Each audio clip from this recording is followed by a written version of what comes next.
ناس كتير بتسأل نغسل اللحمة قبل ما نطبخها ولا لأ. احنا الحالة الوحيدة اللي نغسل فيها اللحمة لو اللحمة ما كانتش نظيفة، كان عليها شوائب او حاجات بتبقى باينة كده ان اللحمة مش نظيفة، في الحالة دي ممكن نشطفها. لو نظيفة نطبخها على طول، ما تخافيش من اي بكتيريا، لان الحرارة هي اللي بتقتل البكتيريا اللي موجودة في اللحمة او الفراخ.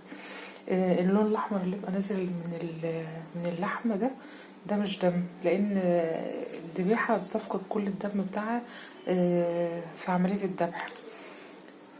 كمان هقولك على 3 حاجات لو انت عايزة اللحمة مثلا بتاعتك تستوي بسرعة. في الطبخ بتحط عليها 3 حبات نوى بلح، دول بيسرعوا من عملية الطبخ. ممكن كمان تحط عليها معلقة سكر، برضو دي من الحاجات اللي بتسرع عملية الطبخ. وانت بتشوحي اللحمة بحط عليها بصلة. البصلة دي بتقلل ظهور الريم دوت اللي هو بيطلع معانا أثناء الطبخ.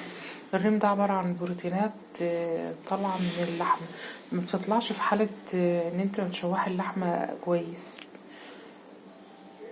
بس دي كانت معلومة بسيطة كده عن اغسل اللحمة ولا لأ. لو نضيفة ما تغسلهاش.